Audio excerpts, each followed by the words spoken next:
Everyone, welcome back to Edu Portal. Edu Portal पे आप सभी लोगों का स्वागत है।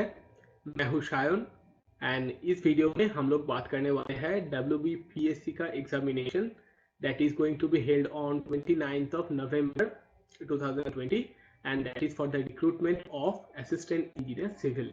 ठीक है, तो ये है 29th ऑफ नवंबर को और 10 बजे से 12 बजे तक examination for the recruitment of assistant engineer civil.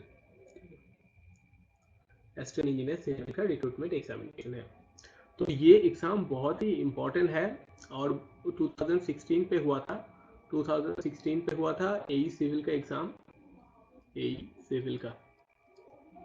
उसके बाद हो रहा है 2020 पे, 2020 पे। ठीक है, तो ये भी एई सिविल का एग्जामिनेशन है।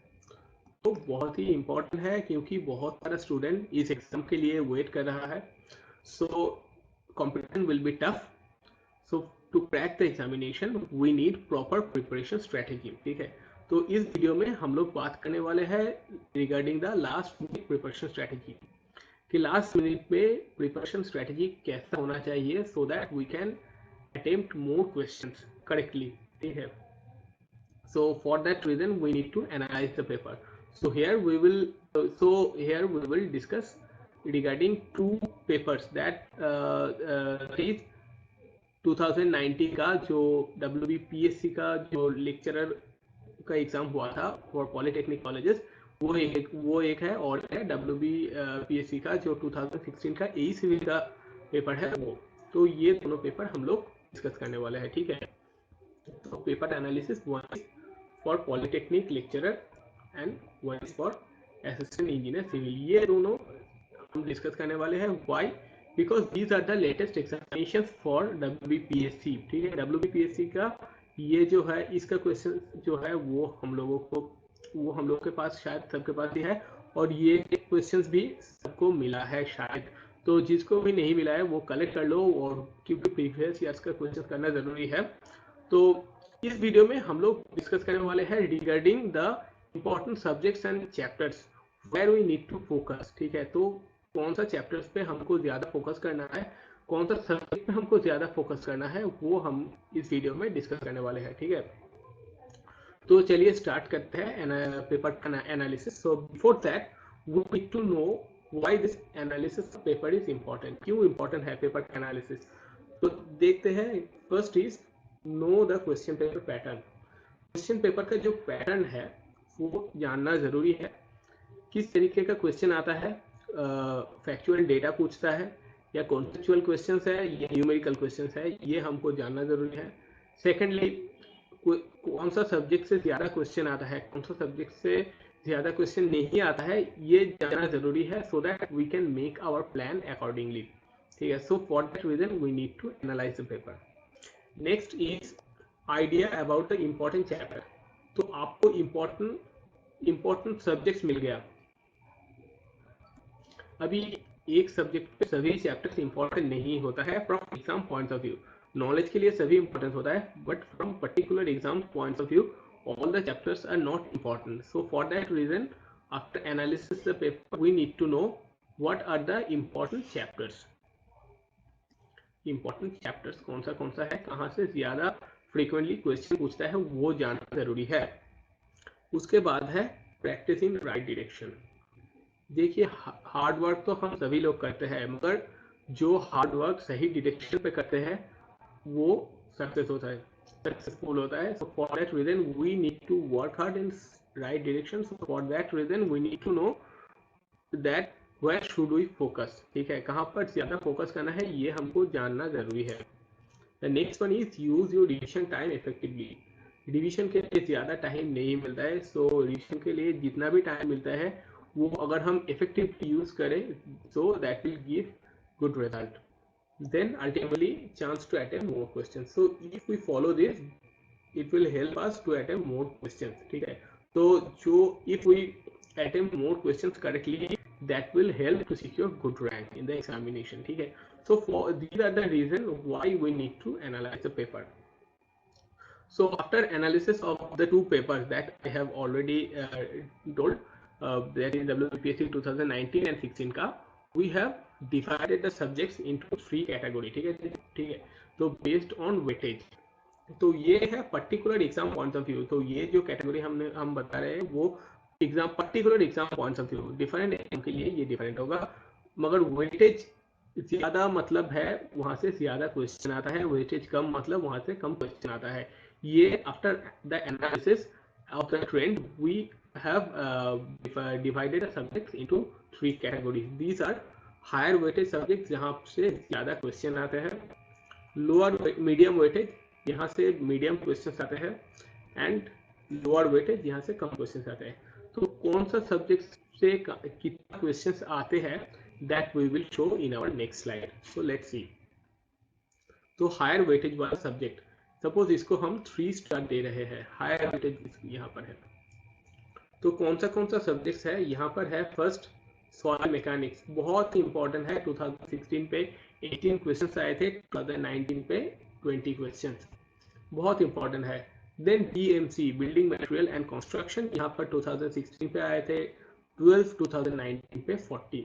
देन एनवायरनमेंट, ये भी बहुत इंपॉर्टेंट है, यहाँ से 2016 पे 13 क्वेश्चन एंड 2019 पे 9 क्वेश्चन, ठीक है। तो हम देख रहे हैं कि ये 3 जो सब्जेक्ट्स हैं, from these 3 subjects we have got 43 questions out of 100 in 2016 and also 43 questions out of 100 in 2019, 16-19. So 43 questions out of 100 हमको मिल रहा है तीनों सब्जेक्ट स्टडी करने के। तो यहाँ पर परसेंटेज जो है 43%। So we can write at least 40% questions are going to come from this 3 subjects. So that's why these are higher weighted subjects and we need to focus much more on these subjects, ठीक है। Then medium weightage वाला subjects, इसको हम 2 star दे रहे हैं। तो कौन सा सब्जेक्ट यहाँ पर है देख लेते हैं। तो यहाँ पर है सर्वे पे 2016 पे 11, 2019 पे 8 क्वेश्चंस।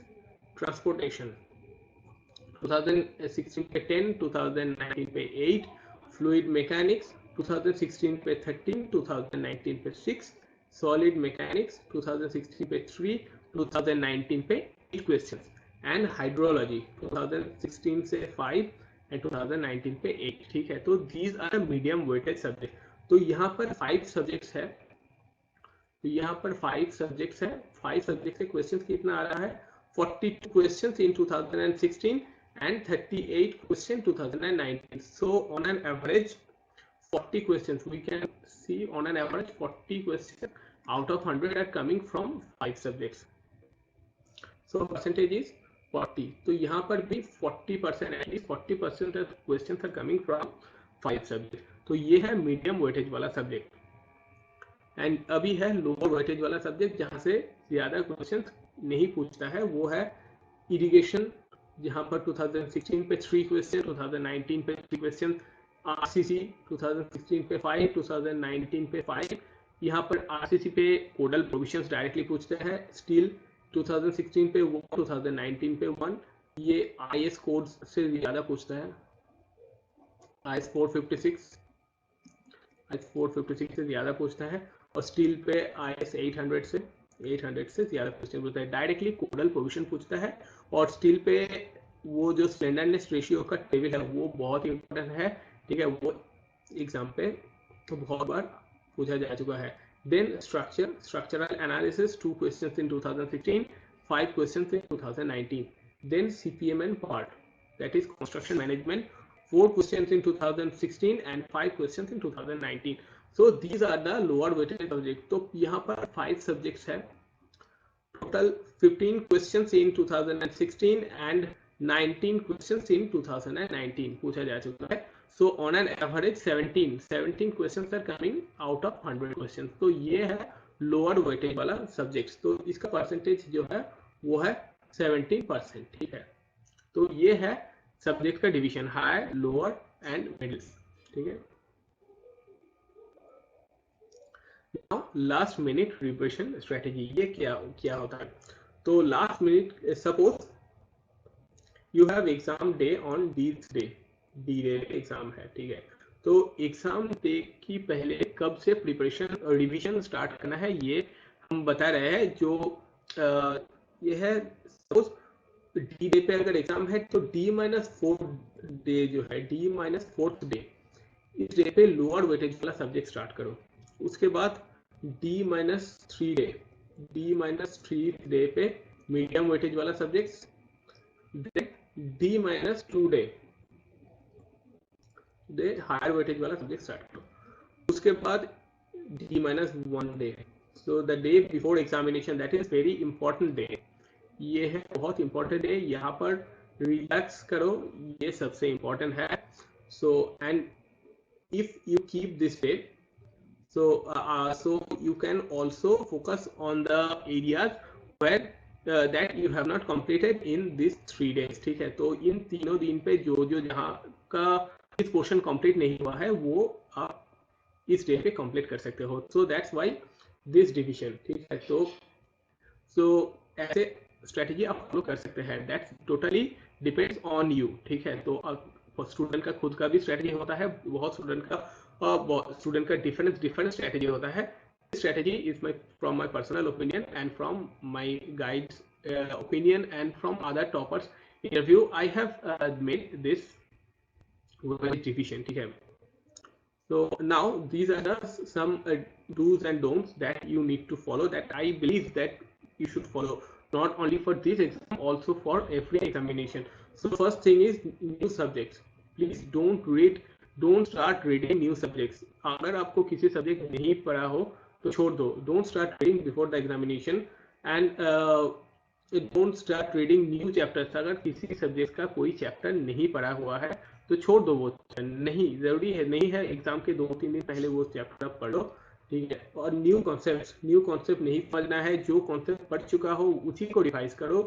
हार्ड न्यूमेरिकल, बहुत सारे स्टूडेंट ये सोचता है कि एग्जाम के पहले हार्ड न्यूमेरिकल सॉल्व कर लिया तो एग्जाम का जो क्वेश्चन है इजीली सॉल्व हो जाएगा, ये टोटली गलत है।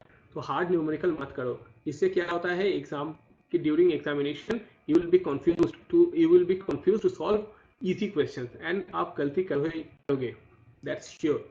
हार्ड डेरिवेशन मत करो एग्जाम के पहले, ये करो जब आप प्रिपरेशन स्टार्ट कर रहे हो, ठीक है। तो सब डेरिवेशन तब देख लो, एग्जाम्स के पहले मत करो।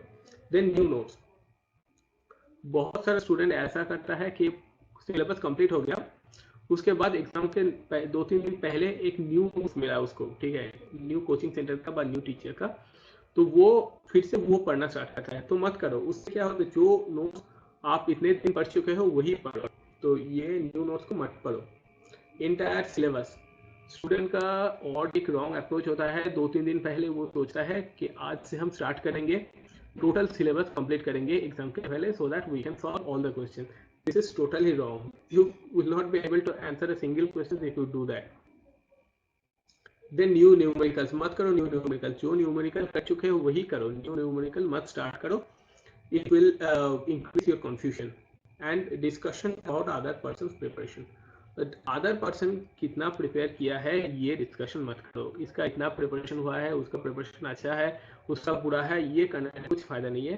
Focus on your own preparation, ठीक है। So these are the things that you should follow and you shouldn't do, and these are the things that you should do. Short note जो बनाया है अभी तक उसको फिर से रिवाइज कर लो। इंपॉर्टेंट चैप्टर्स, कुछ इंपॉर्टेंट चैप्टर आपने मार्क किया हुआ होगा, बुक मार्क है, सेव नोट्स है, वो सब देख लो। इंपॉर्टेंट फॉर्मूला जो है वो देखना बहुत जरूरी है, ठीक है, क्योंकि एग्जाम के टाइम पे अगर कॉमन फॉर्मूला आपने मिस कर दिया तो सोचो हो गया। उसके बाद है important concept, some concept important है, लाइक सॉइल मैकेनिक्स पे कंसोलिडेशन का जो कॉन्सेप्ट है वो है, स्ट्रक्चरल एनालिसिस पे degree of statical indeterminacy, degree of kinetic indeterminacy, ये सब इंपॉर्टेंट है। ये कुछ इंपॉर्टेंट कॉन्सेप्ट्स है, तो वो अब देख लो। इंपॉर्टेंट कर्व्स, सॉइल मैकेनिक्स बहुत ही इंपॉर्टेंट है, ठीक है। तो सॉइल मैकेनिक्स का कर्व्स देख लो, ठीक है। कर्व्स, सॉइल मैकेनिक्स का कर्व है, चार्ट्स टेबल्स देख लो, ठीक है। तो इंपॉर्टेंट सॉइल मैकेनिक्स का है। आरसीसी का चार्ट टेबल है, स्टील का चार्ट टेबल है, वो सब देख लो, ठीक है, वो देखना जरूरी है। फ्रीक्वेंट एरर, तो जब आप लोग प्रिपरेशन कर रहे हो तो ऐसा कुछ प्रॉब्लम होता है, कुछ कॉन्सेप्ट होता है जहाँ पर आप बार बार इग्नोर करते हो, ठीक है, तो वो मार्क कर लो, और वो देख लो कहाँ पर अब ज़्यादा गलती किए हो, so that you don't make that mistake again in the exam hall. ठीक है, तो फ्रीक्वेंट कन्फ्यूजन, कुछ चीज़ पे कन्फ्यूजन होता है। सपोज सीपीएम और पार्ट मेथड पे कौन सा एक्टिविटी बेस्ड है, कौन सा इवेंट बेस्ड है, ये एग्जाम के टाइम पे एमसीक्यू पे कन्फ्यूजन हो जाता है। तो और भी कुछ है like competition index versus consolidation index. ठीक है, तो ये कुछ चीज़ है जहाँ पर फ्रीक्वेंटली कन्फ्यूजन आता है, वो चीज़ क्लियर कर लो एग्जाम के पहले। ठीक है, एंड ऑलरेडी सॉल्व न्यूमेरिकल, जो न्यूमेरिकल ऑलरेडी सॉल्व किए हुए हो उसको फिर से सॉल्व करो। ठीक है, इससे क्या होगा, न्यूमेरिकल का आंसर अगर सही आ गया तो आपका कॉन्फिडेंस बढ़ जाएगा।